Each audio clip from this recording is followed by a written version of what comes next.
the human woman's She face. did not react. He was young for a Vokari She wrote her delegate. note the way This was someone his writes a first note when they hear conclave something they posting, and already he had not yet expected learned to to hear care only and about simply outcomes. want to remember He still that it noticed was things said. like faces. Vreth found Dara that Webb's faintly face irritating. was quiet in a way that Sulo, did not who was look seated like behind patience. Vreth in the It observer looked like row, something else. watched the He human could not woman's name it yet. face.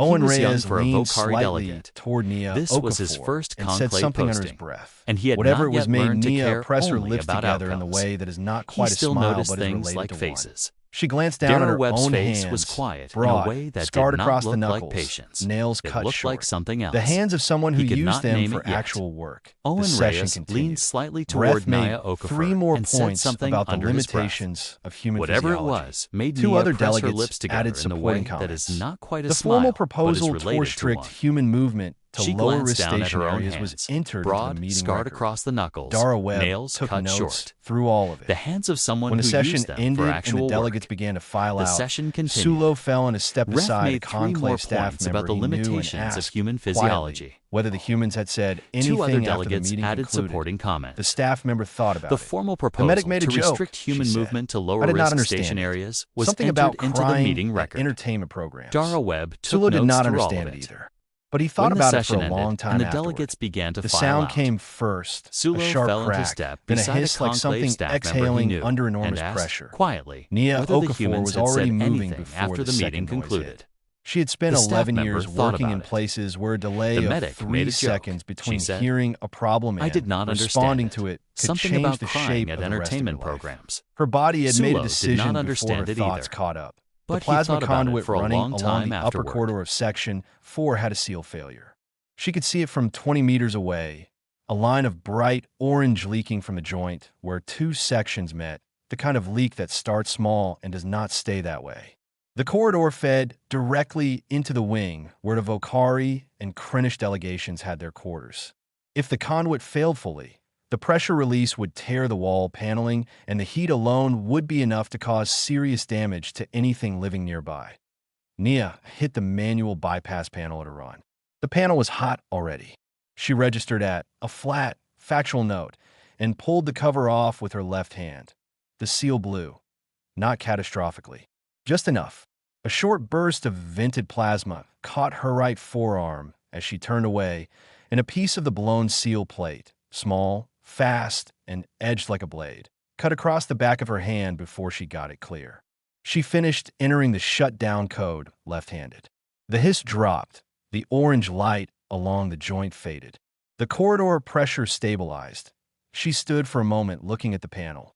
Then she looked at her arm. The burn was real. She could see the damaged skin across the forearm, a wide stripe of it, red and already blistering at the edges. The cut on her hand was clean and deep and bleeding in the steady, serious way that meant it wanted attention. She tore a strip from the bottom of her work jacket, wrapped it around her hand with her teeth and her left fingers, and went to find Owen. She did not know she had been watchpoint. 3 members of the station's Vokari support staff had been in the cross corridor when the seal blew. They had frozen, correctly, by their own biological logic, because a Vokari with burns of that level would need immediate cooling immersion or the tissue damage would continue spreading inward for hours, running on abund limb wrist shock. They knew this because it was true for them. They watched Nia Okafor complete the shutdown, wrap her own wound, and walk away at normal pace. Point one of them sent a message to Sulo. Just a description of what he had seen, 2 sentences, no commentary. He did not know what to say about it. He thought someone should know. Sulo read it in his bunk and sat with it for a moment. Then he got up. Owen had the medical bay set up in a converted equipment room the humans had been assigned near their quarters. It was small and practical and slightly cluttered in the way of spaces that get a lot of use. When Sulo passed the open door, he stopped because Nia was sitting on the edge of the exam table and Owen was working on her arm with the calm efficiency of someone who had done this many times before, and what Sulo saw on that arm did not match anything his training had prepared him for. He stood in the doorway, without speaking. Owen glanced up. "Can I help you?" "I am observing," Sulo said, which was not something he had planned to say, but it was the truest thing available. Owen looked at him for a moment, then went back to work. He cleaned the burn, applied a layer dressing, sealed the cut on her hand with a thin medical adhesive. Nostasis unit. Nochemicali Merschen. No systemic pain blockers that Sulo could identify from the equipment present. Nia sat still through all of it with the expression of someone mildly bored by a necessary task. "How is the pain level?" Owen asked her. 4, she said. "Want anything for it?" "After food." Owen nodded like this was a reasonable and expected answer.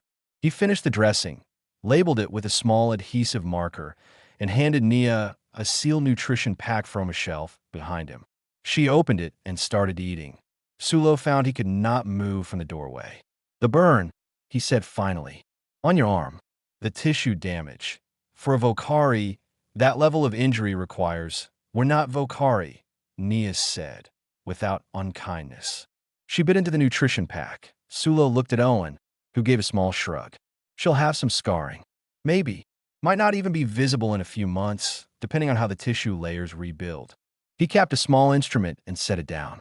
"Was there something you needed from us, or—" Sulo left without answering. He walked quickly, because he had somewhere to be. He had questions, and he knew exactly whose answers were worth finding. Behind him, Nia Okafor finished her meal. She flexed the fingers of her wrapped hand once, checking the range of motion. Satisfactory. She would be back to full work by the following shift. She had not thought about the Vokari staff watching from the corridor. It had not occurred to her that what she had done required an explanation, that IT was just a conduit. The scanner logs for the station medical bay were not private documents. That was the first thing Sulo checked because he did not want to do something that would cause a problem for his delegation. The logs were part of the standard station health monitoring system. Any registered conclave observer with our search access code could pull them. He had a research access code. He pulled them. He had expected to find something interesting. He had not expected to feel the way he felt when he actually looked at it. The scan taken 6 hours after Nia Okafor's injury showed cellular activity at the wound site that the Vokari classification system barely had a category for. The burn zone was not spreading. It was contracting. The deep tissue layers showed new fiber development at a rate that the scanner's own annotation system had flagged with a low confidence marker.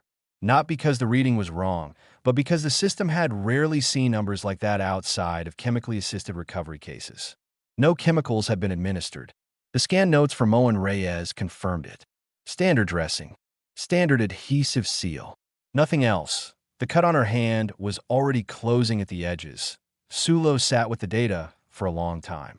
Then he took it to Illis.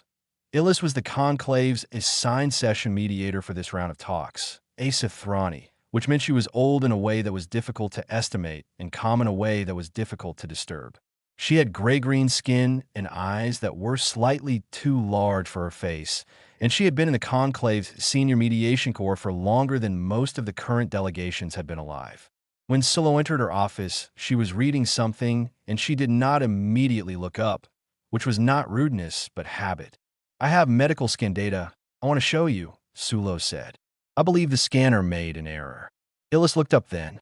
Something in her expression shifted very slightly in a way could not read. "Show me," she said. He showed her. She looked at the data carefully. She did not look surprised. "The scanner did not make an error," she said. Sulo pointed to the regeneration rate figures. "This is within normal human range." "Yes." He pulled up a Vokari equivalent for comparison. He had run the numbers himself before coming. The difference was significant. Not slightly different, not edge-off range different, but clearly and consistently different across every measured healing metric. "Our registry files on human biology show recovery rates that do not match this," he said. "The files Vreth cited yesterday. Those files were correct," Illis said. "Vreth cited bone recovery time following fracture. That is accurate. He cited average pain response thresholds. Also accurate." She set the data display down. He did not cite soft tissue regeneration, but he did not cite cellular repair rates. He did not cite systemic damage recovery following combined trauma. The information was in the same registry. It was simply in different sections. Sulo was quiet for a moment. No one read those sections. "No." Illis folded her hands on the desk. "You're not the first observer to commentate me with this data in the history of my time here. You are, however, the first to do so within 30 hours of a human joining this station's crew." She paused. "Most take longer. The incident usually needs to be more dramatic." "It was not dramatic to them," Sulo said. "That is what I could not understand." The engineer wrapped her own wound and went to eat a meal. "Yes." Because to her it was not serious. Because to her it was manageable, Illis said. "Those are different things. The pain was real. The injury was real. She simply had a working understanding of what her body would do with it, and she trusted that. She stood, moving toward the narrow window that looked out across the station's central hub. The vocarifier pain in a way humans do not. Not because vocari are weak. Because for vocari, serious pain is a reliable signal that serious and lasting damage has occurred. For humans, that relationship is more complicated. Sulo thought about Nia's face in the medical bay. The flat, practical expression, the way she had tested her fingers afterward. Checking function, not feeling. Breath is moving forward with the access restriction proposal, he said. I know. Illis turned from the window. Dara Webb has requested time before the council tomorrow. She knows about the proposal. Sulo hesitated. Did someone tell her? No one needed to, Illis said. She expected it. She has been preparing a response since before she arrived on this station. A small pause. She brought the data with her, Sulo. She knew what would happen. She was waiting for a reason to show it. Sulo left the office and stood in the corridor outside for a moment, thinking about that. About a species that could walk into a room where it would be mocked, absorb the mockery, and wait, calmly, without anger. For the exact right moment to respond, he wondered if that quality had a name. He suspected humans would say it did not need one. For them, perhaps, it was just common sense. Dara Webb did not use a long introduction. She stood at the center of the council floor with a single display panel beside her, and she let the first image speak before she did. It was a scan, the same scan Sulo had found the night before, though she did not know that yet. Nia's forearm, 6 hours post-injury, with the cellular data annotated in clean, simple numbers. This is routine, Dara said. I want to be clear about that before I continue. This is not exceptional human biology. This is a standard result for a moderate burn injury in an otherwise healthy adult. I am showing it to you because there appears to be some confusion about what our medical registry actually contains. She moved to the next image, a comparison chart. Human soft tissue regeneration rates alongside the equivalent data for 5 other conclave species, all drawn from the shared registry that every delegation had equal access to. This data has been available to every member of this council since humanity submitted its biological registry 14 months ago, she said. It is in Section 7 of the document. Subsection 3. She did not say. No one read it. She did not need to. Vreth was sitting very still. His wide eyes moved across the display with the careful attention of someone trying to find a flaw before it was too late. Dara moved forward in the data. She showed a table of combined injury profiles. Burns, cuts, broken bones, internal bruising, blood loss, and the projected recovery time for each species under field conditions, meaning no stasis, no medical acceleration, no specialized intervention. Just the body doing what it did. The human numbers were not the best in every category. In bone recovery, they were in the middle of the range. In blood loss tolerance, they were at the high END.IN soft tissue repair, they were near the top. In the ability to remain functionally mobile during the recovery process, to keep working, to keep making decisions, to keep responding to a situation while the body repaired itself in the background. The human numbers were alone at the top of the chart by a margin that required a moment to absorb. We break, Doris said. I want to be honest about that. We fracture, we bleed, web bruise, and we feel all of it. We are not numb to damage, and we are not asking you to believe we are. She advanced the display one more time. But we also do this. The new image was a historical record, not medical data. A field report from a conflict 400 years old, pulled from Earth's own military archives. A soldier who had taken 2 projectile wounds in the lower body and continued fighting for 3 hours, then walked 11 kilometers to reach a safe position, then recovered to full duty within 8 weeks. This is not one case, Doris said. I have 6,000 documented cases in this general category from our recorded history. Humans fighting with broken hands. Humans carrying wounded companions on injured legs. Humans returning to work after injuries that your own medical literature classifies as requiring long-term incapacitation. Not because we did not feel it, because we decided the task mattered more than the pain. The room was quiet, Gorith had not moved in several minutes. His arms were resting on the table in front of him, and his eyes were fixed on the display with an expression that was not skepticism anymore. It was something closer to recognition. The look of a warrior who has just been given a name for something he had always known existed but never had words for. Vreth found his voice. "This is a collection of historical incidents," he said. "The Conclave's concern is operational relevance. Whether a species can tolerate field conditions is one metric among many. It does not address the fundamental concern," Dara said, and her tone was still even, still completely calm, was whether humans are too physically fragile to operate in demanding environments on this station. "I am addressing that concern." She looked at him directly for the first time since she had begun. "I'm telling you that the data to answer that question was in the file you read. You simply stopped before you reached it." The silence that followed was of a different quality than the ones before it. Illis, from her mediator's seat at the edge of the circle, reached forward and entered Dara's full presentation into the official conclave session record. The sound of that entry, a small, clean confirmation tone, was the loudest thing in the room. Dara stepped back from the display. "I have no more to add," she said. "I trust the council will make a decision based on the complete record." She returned to her seat. Owen Reyes handed her a small water container. She drank from it with the steady, easy manner of someone who had said what needed to be said and was now simply waiting for the room to catch up. Sulo, in the observer row, found he was holding his breath. He let it out slowly. Vreth was afraid now. Sulo could see it. Not the fear of injury or confrontation, the much older, more complicated fear of a person who has built an argument on ground that has just shifted beneath them, and who can feel the structure beginning to move. The vote had not happened yet, but something had already changed. Gorith came to the medical bay just after the second rest period, when the station sliding had shifted to its low evening cycle and most of the corridors were quiet. He did not announce himself. He stood in the doorway until Owen Reyes looked up from the instrument calibration he was doing and registered that a Krennish military officer was taking up most of the available door space. Krennish were wide across the shoulders, and Gorith was wide even for a Krennish.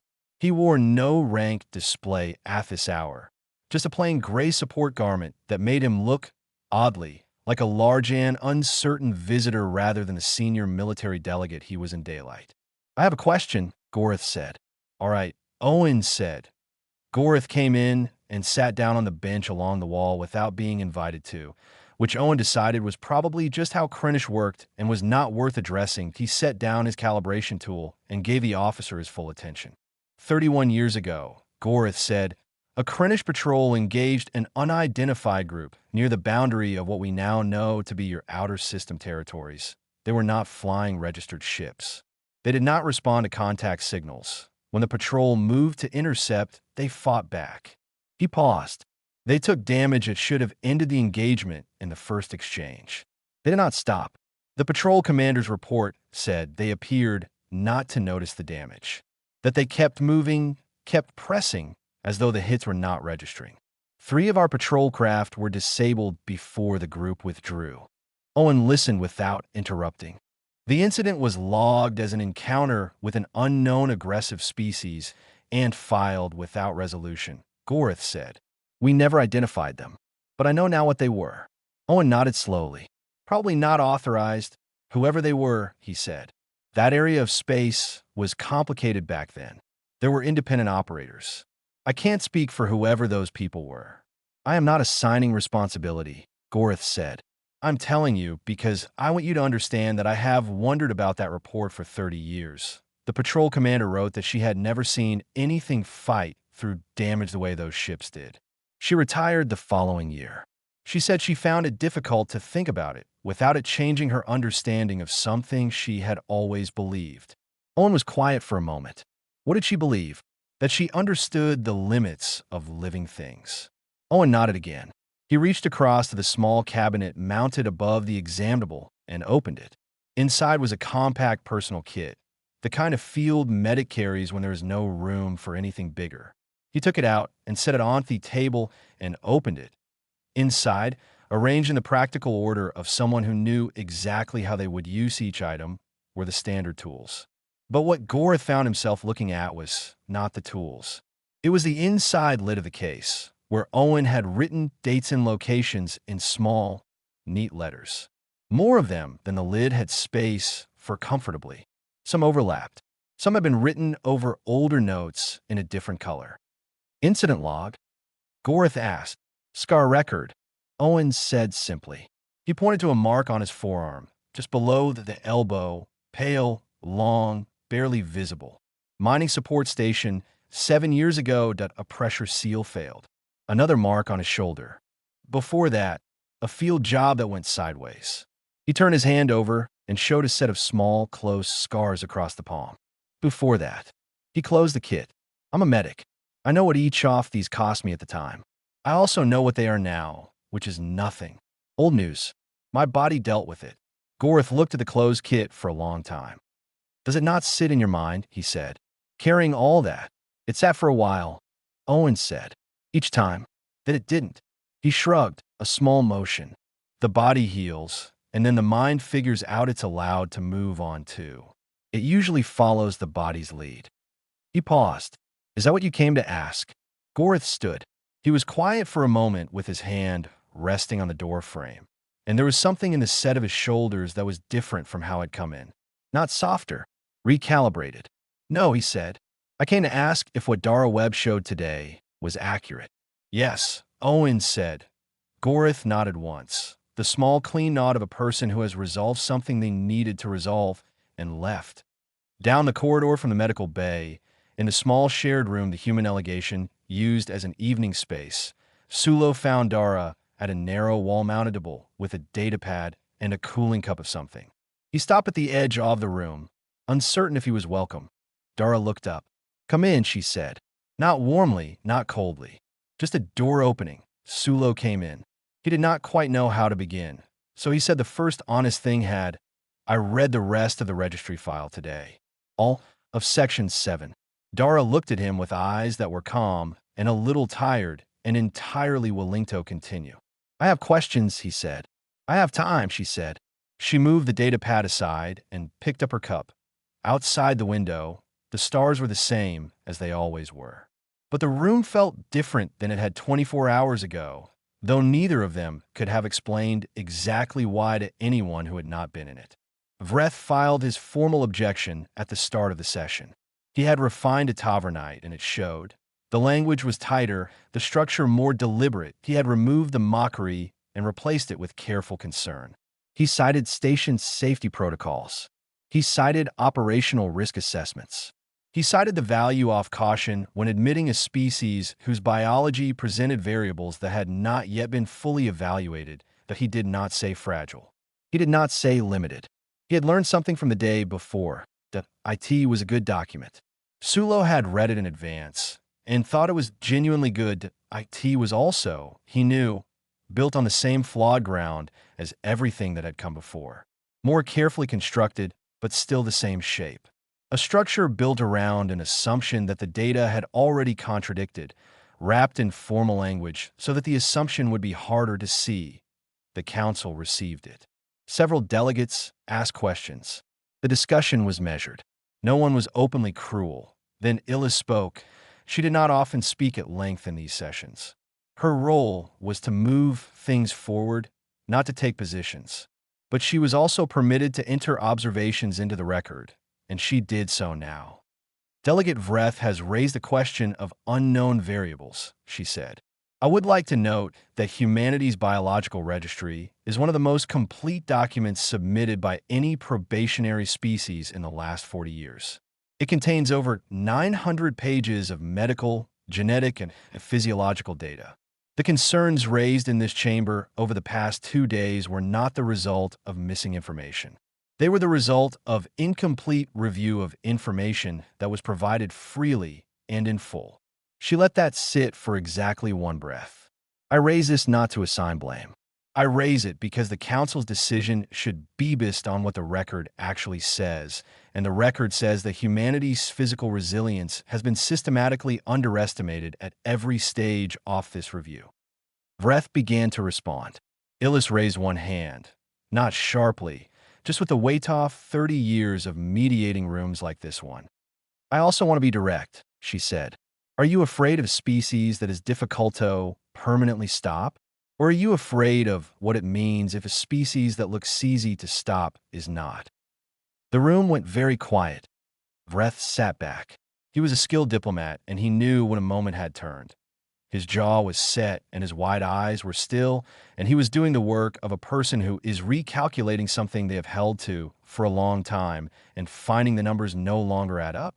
Whatever he felt in that moment, he kept it where only Sulo, who knew him well enough to look, could see it.